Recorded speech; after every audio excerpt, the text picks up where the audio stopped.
شيخ عن موضوع مهم جدا. أنا أكلمك على الخاص على الواتس، ولكن ممكن يفيد الشباب الموضوع. حاضر. هو ما الضابط في السماع للدعاة والواعظين المشهورين يعني على السوشيال ميديا؟ السماع لهم؟ نعم. إذا كانوا من القصاصين فلا يستمع لهم. كانوا إيش؟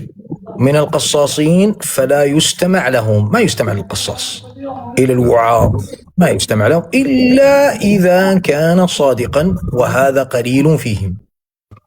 إلا إذا كان صادقا أو كان عالما قاصا، كالشيخ عبد الرزاق البدر مثلا، الله يحفظه، عالم من العلماء، تمام، يستمع له في ايش؟ في وعظه. اما هؤلاء من القصاصين لا يعرف، مجهول الحال ايضا من ناحيه انه هل عنده علم، ما يستمع له. انا اتكلم على القصاصين يا اخوان، اتكلم على القصاص اللي هو شغله شنو.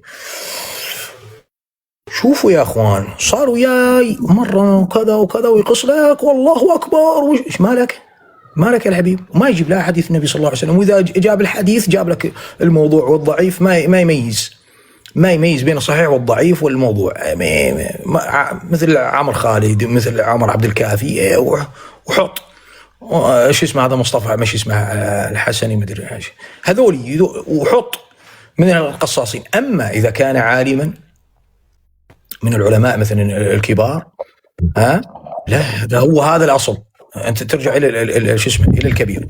نعم. بالنسبة لأخذ العلم، لا تأخذ العلم كعلم شرعي، تكلم عن علم شرعي، لا تأخذ العلم الشرعي إلا عن من عرف بالسنة، عرف في بذله للسنة، يدرس كتب التوحيد، يدرس كتب السنة، يحذر من أهل البدع.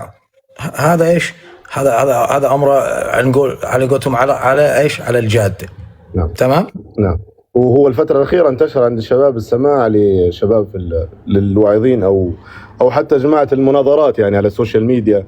مسألة المناظرات منهي عن السماع إيش للمناظرات العلنية. لماذا؟ لأن خاصة العامة ما يميزون في مسألة الشبهة ورد الشبهة. قد ترسخ الشبهة في قلوبهم، ثم يأتي من يدفعها من الإخوة فما يستطيع دفعها. ولذلك كان العلماء يحذرون من قراءة إيش؟ كتاب مفاتيح الغيب، تفسير شو اسمه فخر الدين الرازي. لأن الرازي يسوي في كتابه، يأتي بالشبهة ثم يضعف في الجواب عنها. نعم. يأتي بالشبهة ويكتب يقول لك شبهة مثلا عند المعتزلة يقولون 1 2 3 4، ثم يضعف في الجواب عنها. طيب ليش انت تسوي هالشكل؟ لماذا فعلت هذا الامر؟ هذا كارثه كبيره. تمام. طيب اذا فحذر العلماء، قال لك لا تقرا لان شبهات كثيره جدا في كتاب ايش؟ تفسير شو اسمه، تفسير الرازي. فايش نقول احنا؟ المناظرات العلنيه اصلا ايش؟ ما ينبغي ان تعقد على العلن. طيب انت تيجي تستمع، تستمع الى شبهه معينه تقع في قلبك، وخاصه من الموسوسين، تعال طلعها من قلبه. صحيح. ثم فيها ضيع وقت يا شيخ، ما منها فائدة بينه وبينكم، أو ما تؤسس إيش؟ تؤسس علما ما يصلح كما ذكرنا ابتداء أن يستمع لها. بارك الله فيك. جزاك الله خير. آمين وإياك حبيبي. هلا بالشيخ، سلمك ربي. الشيخ علي. السلام عليكم. وعليكم السلام ورحمة الله وبركاته. هلا بالشيخ علي. كيف حالك يا شيخ؟ طيب إن شاء الله. طيب الله يعزك. شلون أمورك؟ شلون علوم الرجال؟ تمام الحمد لله، بشرك بصحة وعافية. كفو. الله يحفظك.